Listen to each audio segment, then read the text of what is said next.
Hi everyone, welcome to Sunya IAS. In this session, we will discuss the post-war scenario. We are discussing the part of the First World War and the after effects on India. So I hope guys I'm live and audible and visible to you clearly. If it is working fine, please comment and let me know how is it going. Fine? Am I audible and visible to you? Yes. Good evening guys. Good evening everyone. I hope you celebrated your holidays and the festival nicely. Now, in today's session, let me just cover it up from the last class, a quick recap for you. As you remember, we discussed something about the First World War, in which we discussed the situation related to the Turkey, right? And I discussed the part of Khilafat movement with you. However, I just gave you a brief introduction. But now, in today's class, what we will do, we will see that after defeating Germany, Austria, Hungary, Turkey, this particular party, after defeating it, how Britain led to different policies. Okay, and now we will see that this particular period will saw the maturing of Indian nationalism. What do you mean by maturing here? First of all, people got a lot of awareness now, and we understood that how the war happens and why this world war was happening. It was just to control the resources, just to get more and more power, right? So it somehow made us clear about the intentions of Britishers. And now we understood that we need to have a proper plan. If we want Britishers to be defeated, if we want them to go out of India, if we want Britishers to quit India, then there needs to be a perfect strategy. And now, as already a base was prepared, so extremists led the movement very well, and you will see that revolutionaries also started doing things in a different approach, and the entry of Gandhi ji will be a signifying event. It will bring a golden movement in the movement of the freedom struggle for India. So we'll see the arrival of Gandhi and the foundation which was created before him. Now, in India, we started discussion on home rule leagues. Okay, we had two home rule leagues. Home rule is all about self rule or Swaraj.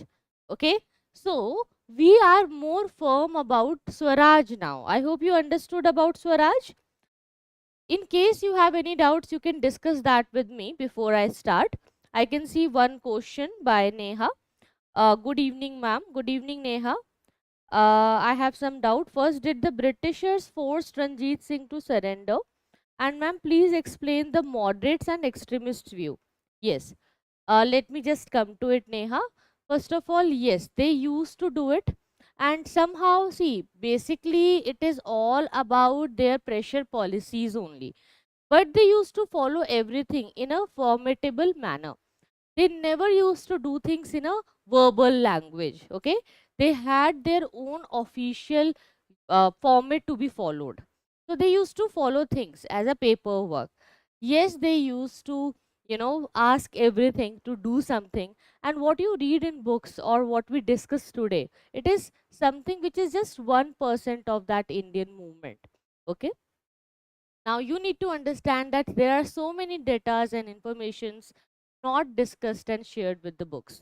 So you don't read them in reality. They used to pressurize for everything. Okay, and if we talk about the views, extremists always used to hate Britishers. So whenever they saw that a leader is getting suppressed or oppressed, they had to follow extra constitutional method, and they wanted masses to be involved and to be informed about it. But moderates never wanted it to be so. And that's why the clash was there between moderates and extremists.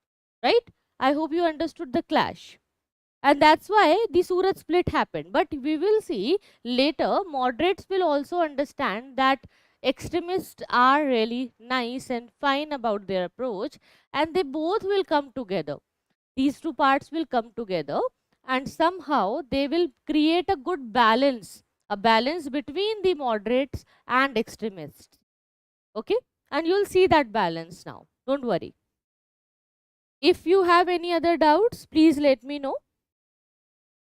Even if you don't have any doubts, you just need to revise things which we have discussed, and then you'll surely get a doubt. Okay, if you will study, you will have doubts. Otherwise, there is no point of discussing things live.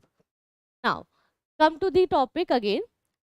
Home Rule League movement we are discussing. What is the meaning of Home Rule League? Self-government or self-rule, where Indians are saying that if we talk about government, government is about three things, right? Like today you understand that there are three organs of the government: legislature, executives, and judiciary, right? We already had Indian judges. We already understood that Indians can come and participate in the legislative and executive structure, but it was not up to the mark. Fine. So now Indians demanded that more Indians should be included, and they should get more higher posts in the legislative assemblies and the executive assemblies. Even Indian judges should be treated equally as a European judge. So equal demands and more participations of Indians in the administration in different government machineries, it was demanded. By doing these things, what will happen? First of all, we will learn the real way of parliamentary functionaries, and after learning what Indians can do, they can have powers transferred in their own hand. So there would be a transfer of power, because until this particular time, you will see that Britishers had more powers and they knew how to run the government. So we are saying, okay, you are good and you have a good governance skill and experience with you. What we want us to be included in your party, and we will just learn from you. After you feel that we learned something and we are capable enough to run the government now, then you can transfer the powers. After the powers are transferred, then we will have our own self rule. So this rule is again under the control of Britishers. That's why it's not complete independence. As I told you, that it's a step by step gradual process. We could not ask for complete independence directly. We could not ask them to quit India completely and go outside. Okay, so we are following a step by step approach. So that's why at that time we understood that we are colonized and we have some problems here. We don't have all the rights. Britishers had better army. So after realizing all these facts, we started following a step by step approach, and Indians demanded more power in the governance and more authority in the governance, that is self rule. But in the self rule, when most important powers and things are under the control of Britishers, they will only guide. So, a British supremacy or a British suzerainty will always be there. To understand it, you can link it with the medieval Indian history, where Akbar used to rule.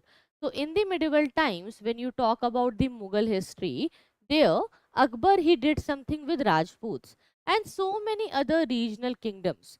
He said that you can have your own mansabdari or the local authority in your own area, and you can rule at your own place, but understand that you are under a Mughal suzerainty, so you cannot challenge the Mughals. In case you do so, then you will lose the mansabdari and then it will lead to a battle. So in this way Akbar maintained a friendly relations. Similarly, here we are saying that okay, Britishers are supreme and they can have the power. They had colonized India, so okay, we accept it now. But what we want, that at our own governance level in the local areas or at the national level also, Indians should be participating more and more, and they should get more powers. But don't worry, we will not go against the British suzerainty. So now, to get this self rule, two home rule leagues came. One was Bal Gangadhar Tilak. By Bal Gangadhar Tilak, it was more consolidated and strong. But second was by Annie Besant. Annie Besant, she had a home rule league and her own, organization was scattered more. It was not that strong. Okay, but she also did a lot of work in the part of South India especially. Now, we had few other leaders like G.S. Kharpade, Sir Subramaniam Iyer, Joseph Baptista, and Muhammad Ali Jinnah. These leaders also demanded home rule. Okay, so they are more important leaders, they are the prominent leaders. Now they got together and decided that it was necessary to have a national alliance so that they all can come together and demand anything unanimously together, okay, with a single sound. So that would work throughout the year, unlike the Congress, because Congress used to meet annually and every time in a different place. Okay, only annual meetings were there. So they were not able to meet and continue the policies on day-to-day basis. It was working very, very slow. So self-government or home rule for all of India within the British Commonwealth was demanded. British Commonwealth is a common platform where all the other colonies could meet together and have their own party, in which they could all have a organization, a platform to discuss things, to implement things, to have some policies. And India, by our own will, we are a part of this Commonwealth. So we even say that today we have the Commonwealth Games, right? So these games are very popular in the world. But now the scenario is not same. In the present situation, in the contemporary issues, this Commonwealth platform or the Commonwealth Games which you see, here you will see so many countries are there which got colonized by the Britishers. They are together here, but it is not to show any British suzerainty anymore. Okay, because these countries are democratic now, and with their own will, they have joined the Commonwealth and they are part of it just to maintain their international relations, you can say. Now, this alliance was to be the All India Home Rule League, along with the lines of Irish Home Rule League. Okay, so they wanted to follow the Irish style, the way Irish people got their home rule. Similarly, Indians wanted the same. But in the end, two home rule leagues were launched. Okay, one by Bal Gangadhar Tilak, more consolidated, and another by Annie Besant, scattered. Both had same aim. Okay, they wanted to begin a new trend of aggressive politics where they have a clear demand of self rule or Swaraj. Okay. Now, the question is why these two separate home rule leagues were there. Can you tell me why? Why these two separate home rule leagues were there? Why? Why they could not come together? Why Tilak and Annie Besant had issues, or what kind of problem was there? See, Annie Besant had no issues with Tilak. Actually, she had issues with Congress. Okay, so her demands and things were not accepted. She was not getting any response from the Congress, and that's why she started her own home rule league. Now, Tilak was ready to assume leadership after his release. He came back in the public in June 1914. If you remember, he was charged under sedition, right? So when he came back, he was very, very popular, but he understood that in case he follows anything aggressive against the government, he would be imprisoned and punished again. But he wanted to participate in politics. He wanted to remain in between the public area, and to have that domain, he just understood that he needs to work very smart. In case you understand that your enemy is very strong, and if you will do anything to kick that enemy back, you may have more punishments and fallouts. So to avoid it, you need to work very smart, where you can defeat the enemy by getting more and more strength. So Tilak now promised the government, the British government, that he would not be very extreme in his sense, and he will be there to assist people in the political awareness in a more milder way. So he had made a conciliatory gesture. okay, to the government. He assured it of his loyalty, and to the moderates that he wanted something like Irish Home Rule League owners or Irish Home Rule rulers, the self government, a reform of administration and not an overthrow of the government. So, this is a very important line here. It shows that when the Home Rule League was made and when the demands were laid, they were not asking Britishers to go or Britishers to quit India. They only wanted them to have some administrative reforms. Okay, they just wanted to have some transfer of powers.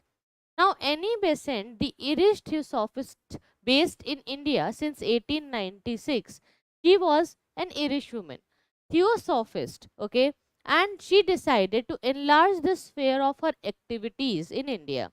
She wanted to start a movement for home rule on the lines of the Irish Home Rule Leagues. So, here, when she came, she had her own way of, thinking and doing things, and it could not coordinate with the Congress at that time. So the leagues, both Tilak and Besant, they realized that the sanctions of a moderate dominated Congress was well, well required, as full cooperation of extremists was essential for the movement to succeed.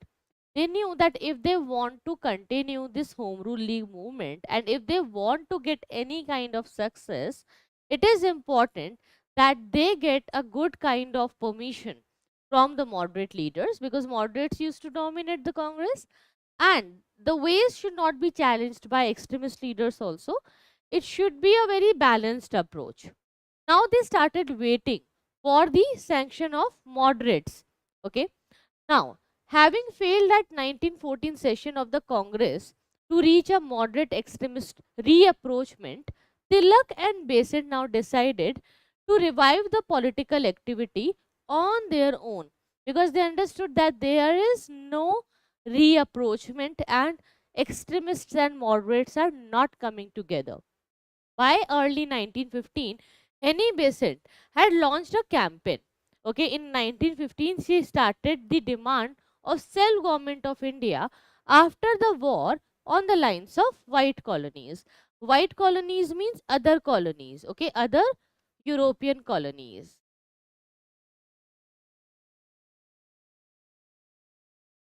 Okay, so in other colonies like Canada and Australia, self rule was there. So they had more participation of their own people, and governance was more moderate, and transfer of power was very smooth at that particular point. So she campaigned through her newspaper, and the newspaper was New India. This you need to remember for prelims, very important. New India and Commonwealth, very important, as you know that they ask directly in prelims with these questions and options. And by her public meetings and conferences also, she used to get a lot of people assembled, and she was heard greatly. Okay, people understood that she is a very strong lady. And here, at the annual session of Congress in 1915, the efforts of Tilak and Besant met with some success. Okay, why? Because now it was decided that extremists and moderates could work together. It was the time when the World War scenario highlighted the problems of Britishers, that Britishers are not really good for the colonies. They just want more and more power, and they want to continue the exploitation. That's why the World War happened. So people understood the real intentions. It was decided that extremists would be admitted to the Congress again, and they will work together. Although Besant failed to get the Congress to approve her schemes of home rule leagues, Congress did commit itself to a program of educative propaganda and revival of local level Congress committees.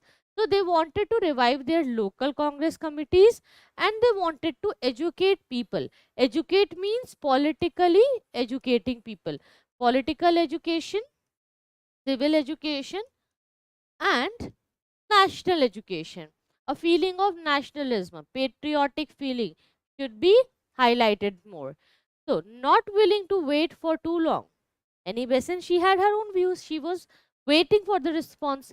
When she got no response from the Congress, Besant laid the condition that if the Congress did not implement its commitments, she would be free to set up her own league, which she finally had to, as there was no response from the Congress. So she had her own separate league. If we talk about the Tilak's league, Tilak set up his Indian Home Rule League in April 1916. So this is a very important time. Tilak held his first home rule meeting at Belgaum. Okay, Belgaum. Pune was the headquarter of his league. So remember, Pune was the headquarter. If you remember, Peshwa also used to rule from Pune. Pune is very, very important. His league was restricted to Maharashtra, excluding Bombay city, because Bombay was with any Besant. Okay, Bombay was with any Besant. So he only had Maharashtra, Karnataka, central provinces, and Berar. Okay, it had 6 branches, and the demands included Swarajya, formation of linguistic states, and education in the vernacular languages, so that Indian local languages are there to be taught in the school. So, teaching and reading mediums were very, very important for him. He wanted to educate people and he wanted linguistic states. Here you can see that a demand of linguistic state coming after the independence of India was somehow had a foundation during the national struggle, right? Because Congress and a lot of time when they used to distribute their committees, Congress working committees, or when they had to demand something, they always used to talk about this linguistic state thing. It was a very popular thing, and it became more popular after independence because people asked for linguistic state, and we got one, right? We got so many states. It was started with Andhra Pradesh, but states came like that. Now, Indian Home Rule League movement and Indian Home Rule League in 1917, you can see here few pictures related to it. Okay, here you can see this is a picture of Gadar party, and this is the picture of Home Rule League. Now, Besant League was different from Tilak. Annie Besant set her All India Home Rule League in September 1916 in Madras, okay, which is now in Chennai, and she covered rest of India, including Bombay city. So you can see that the approach and the domain is bigger, right? It had 200 branches. How many branches Tilak had? Tilak only had how many branches? I told you. We just covered it. Yes, good evening, guys. Those of you who just joined the session, please like and share the video. And please answer in the comments. Tilak only had 6 branches. But here you can see that she had 200 branches. But it was loosely organized as compared to Tilak. Why? See, first of all, it's not easy to control so many branches and domains, right? She was not a local person of India, right? And she had more bigger domain, so of course it was not easy. For Tilak it was easier because he only had 6 branches. Okay, so they had George Arundale as the organizing secretary, and George Arundale is very, very important. Besides Arundale, the main work was done by B.W. Wadia and C.P. Ramaswamy Iyer. So these two leaders are also very important for us. Now, if we talk about this Home Rule League program, the League campaign aimed to convey the common man the message of Home Rule as self-government. Because before we demand something from the government, it's very important that Indians also realize the demand and understand the motives. Because see, Indian people, if we talk about the masses, many of them were not educated enough. Okay, so sometimes they are uneducated, sometimes they are unaware, and were not that modern also. They were very traditional in their approach. So they lacked the sensibility to understand the political freedom. So it was very, very important, and it was more important than to, make Britishers get those demands confirmed. It was more important to first make Indians realize that what they were asking, the motives were not clear. So, to make it clear with the masses, they used to have different campaigns, activities, workshops. They used to organize different camps and assemblies where they had public meetings, and they used to discuss these ideas, that why we should get independence. First of all, if you want independence, you should know the meaning of independence, that what is the meaning, why it is important, what changes it will bring to your life. Once you are independent, then you will have your own government, you would be able to vote, you could decide for your own things, you will have more stability in the country, you will have more power with the country. So to get more power, more wealth, you need to be more aware. So they had to educate people first, they had to make people understand that this is important for you to get the freedom, because many of the people in India, they didn't realize the meaning and importance of the freedom, and many of them, they took it very lightly sometimes.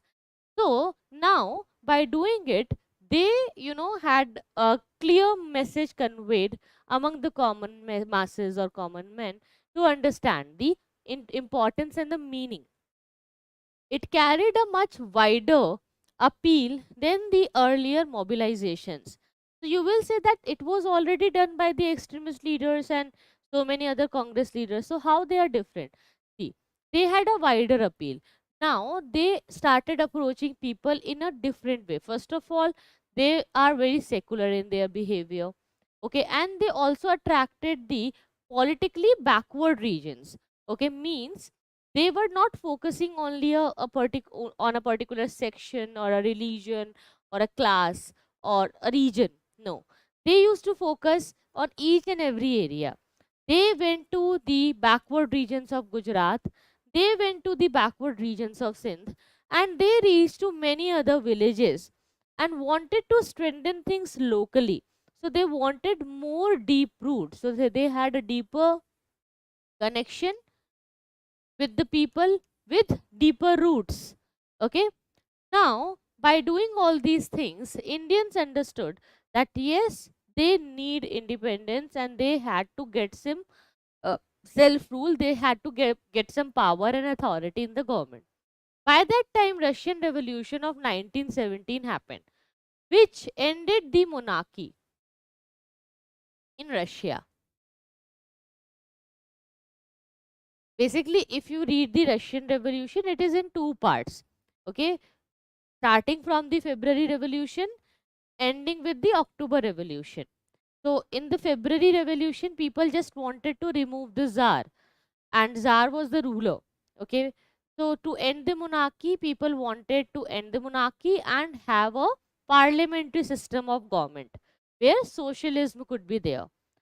But after removing the Tsar and after removing monarchy, ending it, and getting parliamentary system, people were not satisfied. So Bolshevik party with the leader Lenin started the October Revolution again. And in October, the Bolshevik party with their Bolshevik army overthrew the government and they started their own socialist party. And with that, they had a realistic approach towards socialism, and with 5 years planning they had a more centralized government. So it was there in Russia, and it inspired Indians also. Indians also followed a centralized planning, socialism, social culture, and by that time socialism became very popular in the world. Why? The reason is that a negativity came with the idea of capitalism. Even today you will see that capitalism sometimes is seen in a very negative sense, but it should not be like that. Why? Because see, it had its own pros and cons. But why capitalism became very negative? We are talking about the time after 1900. Okay, why? Because see, it was somehow connected with colonialism.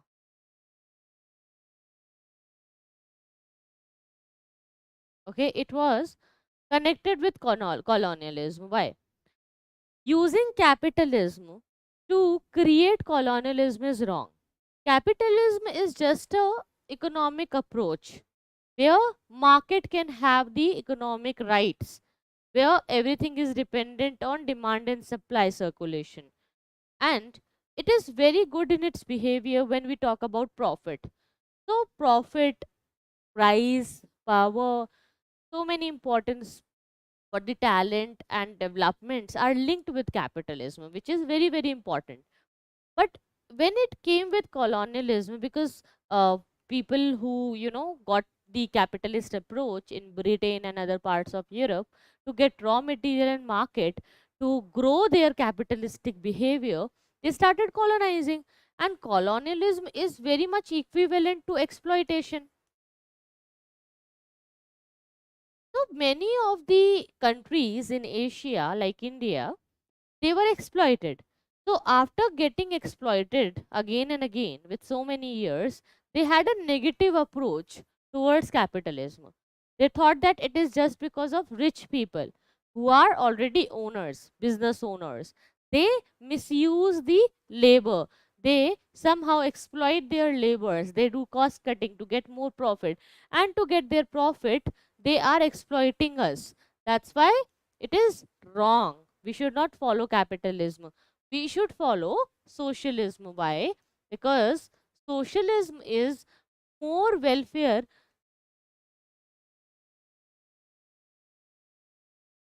It is more welfare oriented. Why? Because socialism is about government controlling the economy. When government controls the economy, government will take care of the basic needs, and there would be an equality. Okay, equality in the society and economy, so people will have a better life. But if we talk about this particular socialistic behavior, yes, people got their basic needs, but the lifestyle was very very dull and dark. People didn't realize that they had no standard of living. People even today, you see in India, when somebody studies nicely, and if they are coming from a good rich family, they want to leave India. They want to go somewhere out and they want to settle in Europe and America or somewhere else. Why? Why so many youngsters are leaving India? Why this brain drain is happening? Because they don't see any, importance or value for their talent. There is no value of ambitions and talents in India. Why youngsters are feeling like this? Because they have understood that if you look at on a painter, if a painter is having a painting and if he sells it in India in any of the marketplace in any area, that painter won't get more than 1000 rupees, maybe maximum 1 lakh. But that painting can have a worth of 10 lakh, 20 lakh, or 1 crore rupees in America, in Paris, in any other city like that. So that person will decide to go to that place where his talent is valued. Engineers, they get more salary if they join any American company, or if they join any other multinational company. They get more salaries. Doctors are paid well. So to get good payment, if they want to be paid well, they had to go to a developed nation. And developed nations are more in the western part of the world. Why USA is dominating the world today? Because of capitalism and democracy. So you will see that so many people coming from the corporate class, they understand this, that in reality socialism is good. It sounds good, but in reality it gives you a very mediocre life. If you want to raise your standard of living, if you want to increase your profit, if you want to learn new things, if you want to be paid well, and if you want your ambitions and talents to be valued, then you need to go in a developed nation, and only capitalism will make you understand the real value, because they go for luxury, standard of living, demands, lifestyle, easiness in the society. However, socialism can only fulfill your basic needs, but you can't demand about the luxury without fulfilling the necessity. Necessity is more important, right?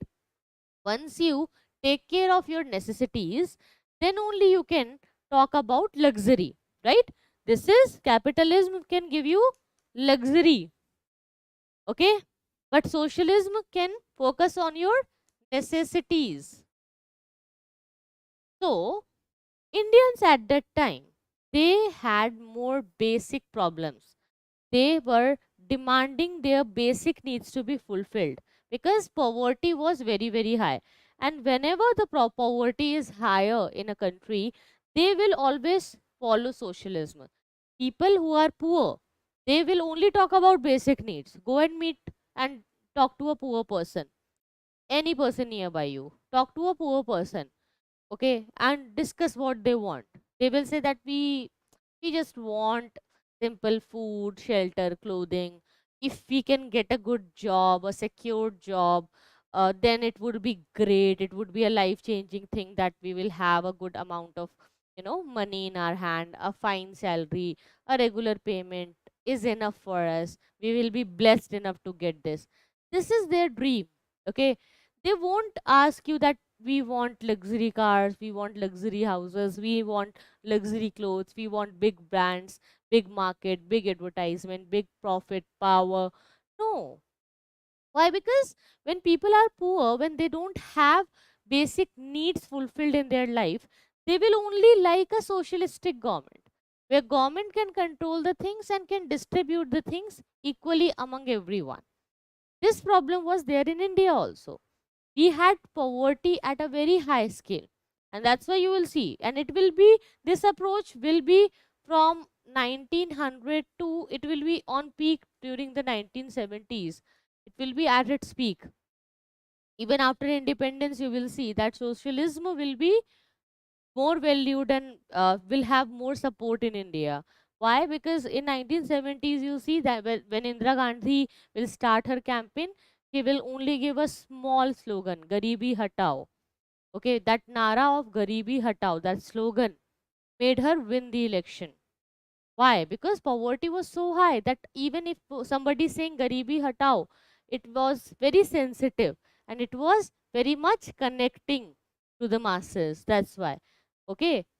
So you understand the difference here. Once we fulfill the necessities, then only we talk about luxury. But today you see that in India, we have so many malls, we have so many corporate offices, multinational industries and companies are there. We are now very much global in our approach, right? So that's why we are very brand conscious now. We are more towards luxury now because our necessities are very much fulfilled. Poverty is now not that higher. We have reduced the poverty level. That's why we are having people with more power, with more capacity to purchase. The purchasing power, the purchasing pocket is enlarged in India. That's why now we are more focusing towards a capitalist approach. Okay, so a change is coming, but it's right now on a very early stage, you can say, right? It is at a very early stage right now. But you will see that after 10 years or after 50 years, we will be more capitalist. As we follow a mixed economy, so it's easy for us to balance. And whenever we see something is needed, we balance accordingly. Fine. Now, in 1917, when the Russian Revolution, by after ending the monarchy, starting socialistic government, starting a centralized system with a 5-year planning, they, somehow proved to be an added advantage for home rule campaign, where it was shown that see monarchy is not fine, nobody could rule you, you should have your own governance, you should have your own parliament, you should have your own power. The home rule agitation was later joined by Motilal Nehru, father of Jawaharlal Nehru, then son Jawaharlal Nehru, Bhulabhai Desai, Chitranjan Das, K.M. Munshi, B. Chakravarti, Saifuddin Kichlu. Saifuddin Kichlu is the leader who will be, they are imprisoned or missing during the Jallianwala Bagh massacre. Okay, Madan Mohan Malviya, Muhammad Ali Jinnah, Tej Bahadur Sapru, and Lala Lajpat Rai. Okay, so all these leaders, they started the agitation. They started raising their voice. They wanted home rule. Some of these leaders became heads of local branches of any Besant League because she had 200 branches. So, 200 branches means 200 leaders were needed to support each and every branch. Muhammad Ali Jinnah led the Bombay division, okay, with any Besant. Here you can see that how Muhammad Ali Jinnah used to be. You should remember this fact that Muhammad Ali Jinnah started his career with Congress. He used to support Congress initially. Later, when he joined Muslim League and when he saw that Muslim League is about Muslims and when he understood that he could get more leadership and control there, then he joined Muslim League and started demand for Pakistan. Okay, but initially he was a supporter of Congress. Many of the moderate congressmen who were disillusioned with the Congress inactivity and some members of Gokhale's Servants of India Society also joined agitation because they understood that they should have a one single base. But Anglo Indians and most of the Muslims and non Brahmins from the south did not join. Why? Because they felt home rule would mean the rule of the Hindu majority and two mainly by high castes. Okay, because they thought that somehow if the governance will be there in the hands of Indians, majority are Hindus, and Hindus they have more dominance of Brahmins, so the Brahman dominancy can be there.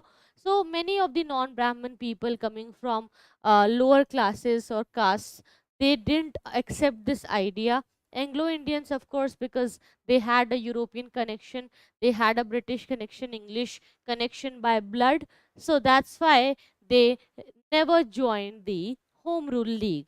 So this is important that in case if you are asked in exam that who didn't join Home Rule League and why, then you should have this statement clear in your mind. Okay, it's very important. Please read the line again and again. Whenever I make the star, there I make it just for you to read the line again, remember it, understand it, and ask doubts if you have any doubts. One, I can see a question is there by Shubhi Basik. Ma'am, please provide expected questions only for 2024. Okay, fine. Shubhi, I understood your doubt. First of all, I'll make a list of expected questions very soon. My team is working on it. Once we complete this book, which is going to be completed in this week only, once we do it, then we can come with few expected questions, practice questions, new questions of spectrum, and you'll get it very soon. Don't worry. Okay, I'll be there and I'll be making it. We will have a separate session for the same. Fine. Now let's come to the government's attitude. When these home rule league movements and agitations were going on in India, government responded very ruthlessly. Government wanted to imprison and divide the leaders anyhow. So the government came down with severe repression, especially in Madras, where the students were prohibited for attending the political meetings. Okay, so they were prohibited from attending the meetings, and from Madras they started the repression in a very severe manner. A case was instituted against Tilak, which was, however, uh, re-signed by the High Court later, but yes, a case was registered. Tilak was barred from entering Punjab and Delhi. In June 1917, Annie Besant and her associates, B.P. Wadia, George Arundale, they were arrested, and this invited a nationwide protest. In a dramatic gesture, Sir S. Subramaniam Iyer renounced his knighthood while Tilak advocated a program of passive resistance. So you can see passive resistance is what? When you are not directly attacking the government but having uh, an active resistance, which is like not following the rules and the dominance of the British gestures anymore. Fine. Now, the repression only served to harden the attitude of agitators because they became more angry and strengthened their resolve to resist the government. Somehow, with this idea of any Besant and Tilak, people became more angry because they were now aware.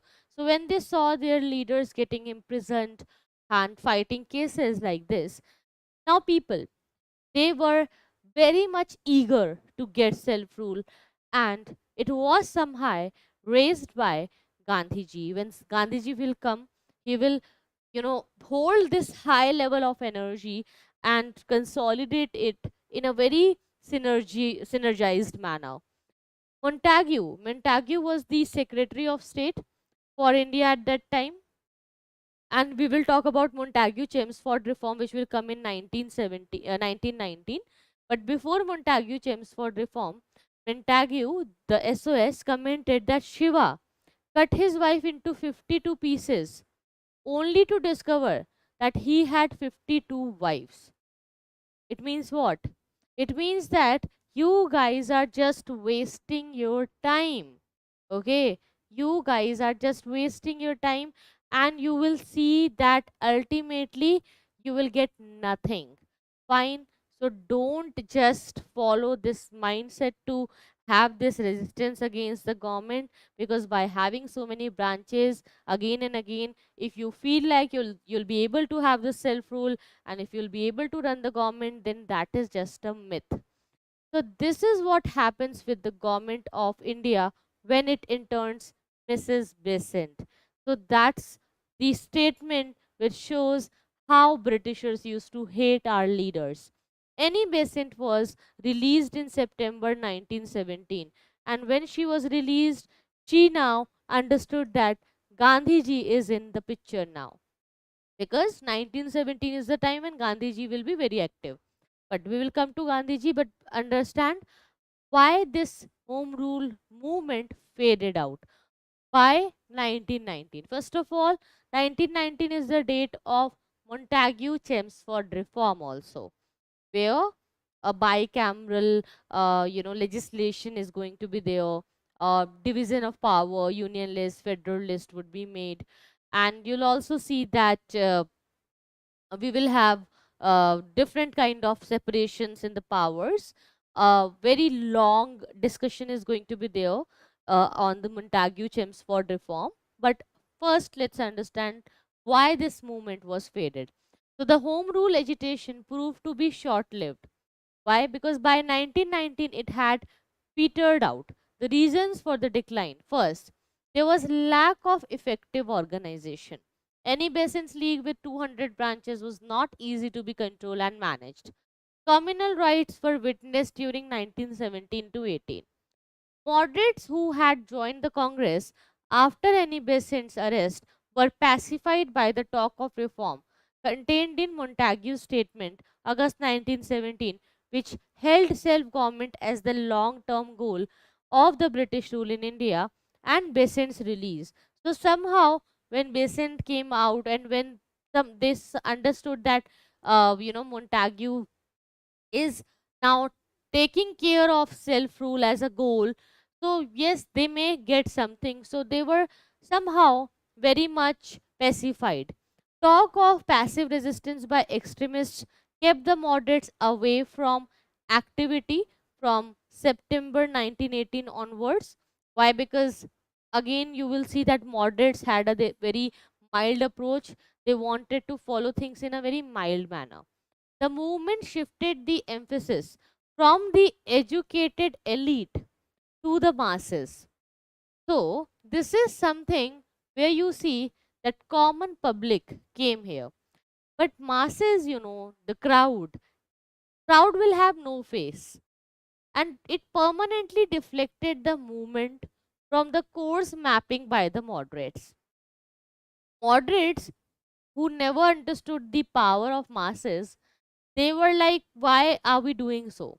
It created an organization link between town and the country, which is again very, very nice, which was to prove crucial in later years when the national movement entered its mass phase in true sense during Mahatma Gandhi. So it was not useful at that time, but it will be more useful during the true mass movement of Mahatma Gandhi. It was helpful in creating a generation of ardent nationalists, and many of them will join the politics later. It prepared the masses for the politics of Gandhian style, which is passive resistance. The August 1917 declaration of Montagu and Montfort reforms were influenced by the Home Rule agitation, which gave more powers and participations to Indian. So, Indian participation will increase, bicameral legislation will come, a dual system of government is going to be there. If we talk about the efforts of Tilak and Annie Besant towards the moderate extremist reunion at Lucknow 1916, it was very, very influential. Lucknow Pact 1916 revived the Congress as an effective instrument of Indian nationalism. The Home Rule movement lent a new dimension and a sense of urgency to the national movement.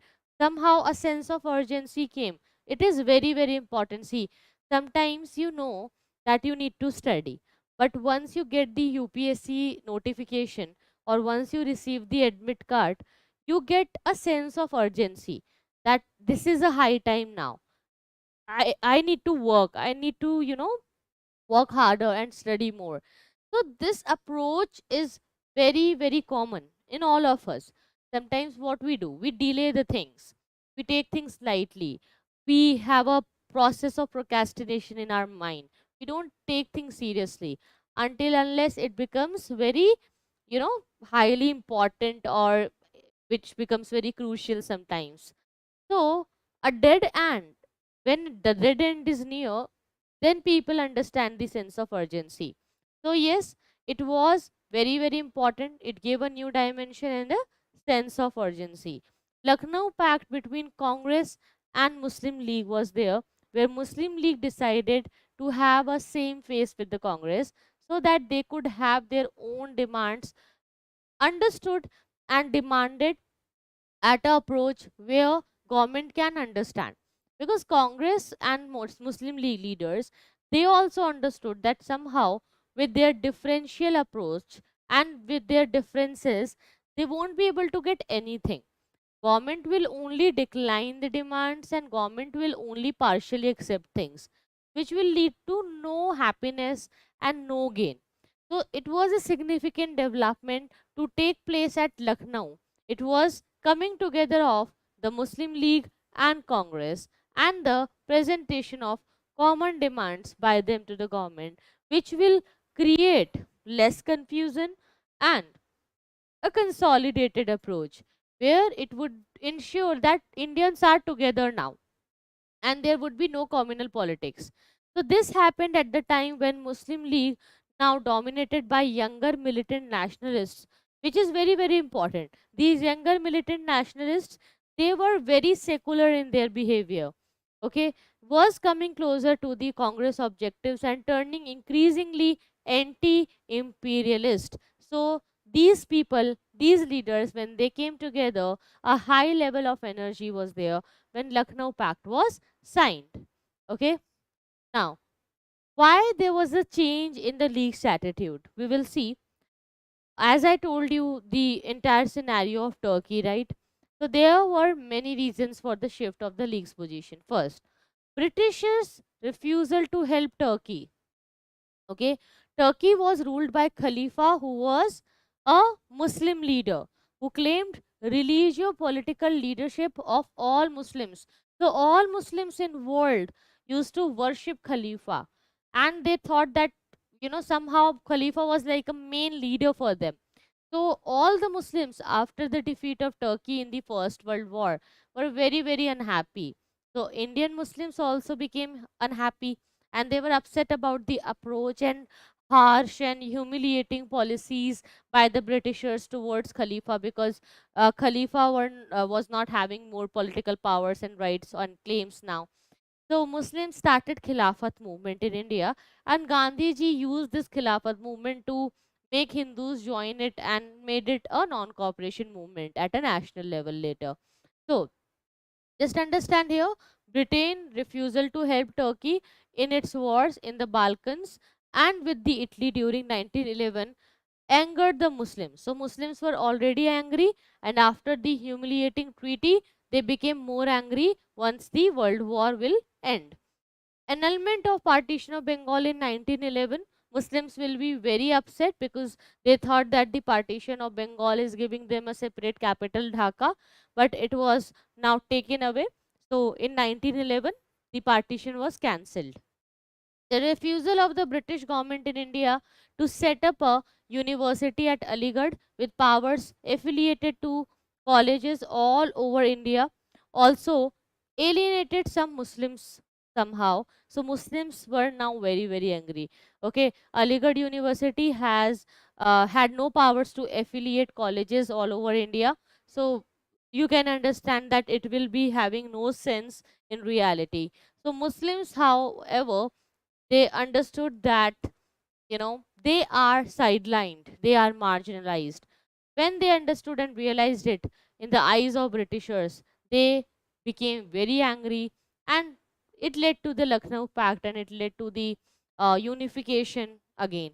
But you know how the divide and rule policy was. So Britishers will again, you know take care of something, and they will just deviate the feelings. If we talk about the nature of the pact, while the League agreed to present joint constitutional demands with Congress, the Congress accepted the Muslim League's position on separate electorate, which would continue till any one community demanded joint electorates. Okay, so they said, okay, fine. If you want separate electorate, we will give you. But if any community wants joint electorate, we will vote on the matter. And if it decides like that, we can go. The Muslims were also granted a fixed proportion of seats in the legislature at all India and provincial levels. The joint demands were there. So they had few joint demands. Okay, first, they wanted to come together with the separate electorate. They wanted to have a point of self rule. But you will see that these demands will influence the Montagu-Chelmsford reform. These demands are not important, but it will influence the Montagu-Chelmsford reform. And ultimately, with the Montagu-Chelmsford reform, they will be somehow happy also, unhappy also. Unhappy why? Because a single date or time limit was not discussed in the Montagu-Chelmsford reform, but happy because the separation of power and more Indian participation came with less powers to Indian. So, half of the executives was to be elected by the legislature. The executive as a whole was not be responsible to the legislature. It was a problem in the Montagu-Chelmsford reform, which you will see later. The legislature could not remove the elected half of the executive, but since important matters like budget were dependent upon the approval of legislature, a constitutional deadlock was most likely to happen. This was the nature of executive legislature relationship that the Congress seemed to ask for in any scheme of post war constitutional reform. The Lucknow Pact demands were thus just a significantly expanded version of Montagu Chelmsford reform, and somehow these, objections are going to be there. So Indian leaders, both Congress leaders and Muslim League leaders, when they saw the Montagu Chelmsford reform, they had few objections. First of all, if you are giving a goal of self-rule to Indians, if Britishers are accepting it, if it is a long-term goal of Britishers, they could have specified a time frame or a deadline, but no specified time frame was given. The government alone was to decide the nature and the timing of advance towards a responsible government. Here, please understand that a responsible government is self-rule only, where Indians will have power transferred in their hands. So Indians were resentful that Britishers would decide what was good and what was bad for Indians. Indians wanted to be participating in the discussions for the decision making also. They were like, "Ki, if we want something, you should ask us. You should not decide among yourself that what we want. This is wrong. If you really want to have some reforms for the Indians, you should include Indians in the discussion. You should include us in the participation also." Right? So these demands were there and this approach was there. Fine. I hope you got the point. Now, in the next class, we will discuss how the Montagu Chems for Reform was there and how Gandhiji will take the lead and the real mass movement, the beginning of real mass movement in India would be discussed tomorrow. I hope you liked this session. I hope you understood the Home Rule League movements and the post-war scenario. You have now got a point that Muslim anger base is created, which would be very useful and it would be utilized by Mahatma Gandhi to kill the communal violence and communal politics in India and unify everyone together. Right? So guys, now I'll come to your doubts. Abhishek, you have written that why BG Tilak was scared of Firozshah Mehta. Nobody was scared of anyone. See, first of all, we should not use harsh words. Second is, uh, if you write these kind of words and statements in the exam, you may lose marks in the eyes of examiner. Understand this, that sometimes leaders, they had their own way of thinking and they somehow understood that there is a seniority and dominance. Like initially Congress was dominated by the moderate leaders, so that dominance was there in the mind. A seniority approach, a dominant approach, a way of thinking things in a different way was always there. Even you will see once Gandhiji will be there, he will be very different in his attitude and sometimes it will be uh, in a very opposition manner against Subhash Chandra Bose. So you will see that Subhash Chandra Bose will come in Congress, will be very active, will become popular, then he will resign because somehow unwillingly he had to resign because of the approach of Gandhiji and he was not following and aligning it with that. So people don't gel up every time, their thoughts don't mix, even if they both are fine in their own ways. Okay? Fine. So, guys, we will end the session here. Thank you so much for coming. Thank you so much for joining the class. Please like, share the video. And if you have any doubts, please comment down. I'll see you guys again tomorrow. Take care. Bye bye.